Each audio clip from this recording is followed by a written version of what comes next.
ایک زمانے میں ہم سمناباد میں رہتے تھے. لاہور میں ایک جگہ ہے سمناباد, وہ نیا نیا آباد ہو رہا تھا, اچھا پوش علاقہ تھا. وہاں ایک بی بی آ کے رہی, ایک بڑی خوبصورت, بہت ہی ماڈرن قسم کی ایک بیوہ عورت, بڑی نو عمر, اس کے 2 بچے تھے. تو ہم جو نیک آدمی تھے سمن آباد کے رہنے والے, ہم نے دیکھا کہ ایک عجیب و غریب کردار آ کر ہمارے درمیان آباد ہو گیا, اور اس کا انداز زندگی کا چلن جو ہے وہ ہم سے ملتا جلتا نہیں, کیونکہ ایک تو وہ بہت اعلیٰ درجے کے نہایت خوبصورت کپڑے پہنتی تھی. پھر اس کی یہ خرابی تھی کہ وہ بڑی خوبصورت لڑکی تھی. پھر اس میں تیسری خرابی یہ تھی کہ اس کے گھر کے آگے سے گزرو تو خوشبو کی لپٹیں آتی تھی. وہ سینٹ فریلی استعمال کرتی تھی, وہ جو سپرے نہیں ہوتا. اس کے جو 2 بچے تھے خواتین و حضرات, وہ گھر سے باہر بھاگے پھرتے ہوتے تھے عام جگہوں پر, اور کھانا گھر پہ نہیں کھاتے تھے, لوگوں کے گھروں میں چلے جاتے تھے, اور لوگ ان کو کچھ دے بھی دیتے تھے اور وہ کھا بھی لیتے تھے. یعنی گھر کی زندگی سے ان کی زندگی کچھ کٹ اپ.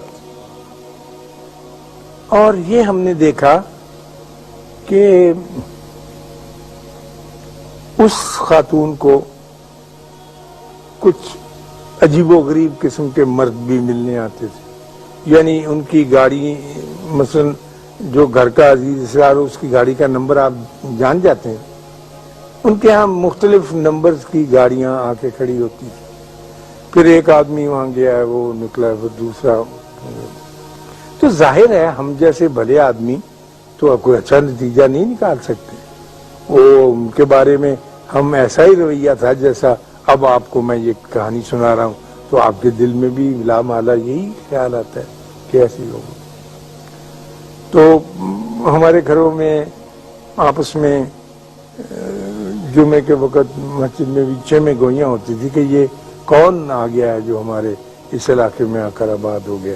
مزیدار بہت محنت اور توجہ سے اس قسم کے چمٹی سے گیدڑ نکالتے رہتے. تو ایک دن وہ گئی, اچھا, اور لیٹ کے صوفے کے اوپر میں دیکھتا تھا, کھڑکی تھی بڑی ساری جو گھروں نے لیا, وہ ناول جاسوسی پڑھتی رہتی. کوئی کام نہیں کرتی تھی یار, کہ چولہا چونکا ہو. بچے اس کے بچوں کو کئی دفعہ کہتی تھی کہ نکل جاؤ نکل جاؤ.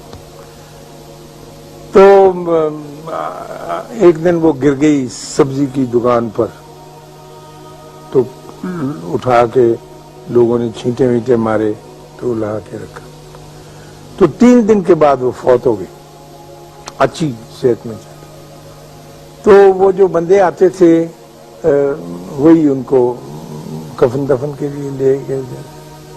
تو پتہ چلا کہ وہ ایک جو بندہ ان کے ہاں آنے والا تھا وہ ان کا فیملی ڈاکٹر تھا, جو اس کی حفاظت پر, دیکھ بھال پر مامور تھا.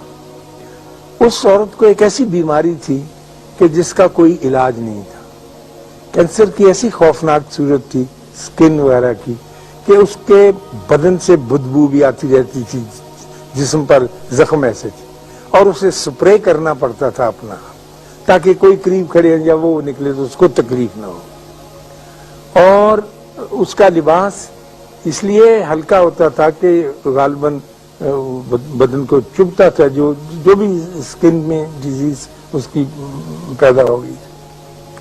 دوسرا اس کے گھر آنے والا اس کا وکیل تھا, جو ہر دوسرے دن آتا تھا, جو اس کی نگہبانی کرتا تھا اس کے حقوق کی, اور جو اس کا خاوند مقرر کر گیا تھا جو اس کے پیسے لا کے دینے. تیسرا اس کے خاوند کا چھوٹا بھائی تھا جو اپنی بھابھی کو ملنے آتا. تو ہم نے اس سے یہ اندازے لگا لیے جو میں نے آپ کے سامنے بیان کیے, اور اس نیک پاک عورت کو جب اس پہ دورہ پڑتا تھا تو وہ بچوں کو دھکے مار کے باہر نکالتی تھی, باہر جا کے کھیلو, باہر جا کے, اور تڑپنے کے لیے وہ اپنے دروازے بند کر کے اندر جاتی. تو میرا مطلب عرض کرنے کا یہ تھا کہ ہم تنقید کا کام یا نقص نکالنے کا کام اللہ پر چھوڑیں، اس نے اس کے لیے ایک وقت مقرر کیا ہوا ہے، وہ جانے اور اس کا کام جانے۔ ہم اللہ کا بوجھ اپنے کندھوں پر نہ اٹھائیں، کیونکہ اس کا بوجھ اٹھانے سے آدمی سارے کا سارا چبا ہو جاتا ہے، چبا سمجھتے ہیں، کمزور ہو جاتا ہے، مر جاتا ہے۔ اللہ آپ کو آسانیاں عطا فرمائے اور آسانیاں تقسیم کرنے کا شرف عطا فرمائے۔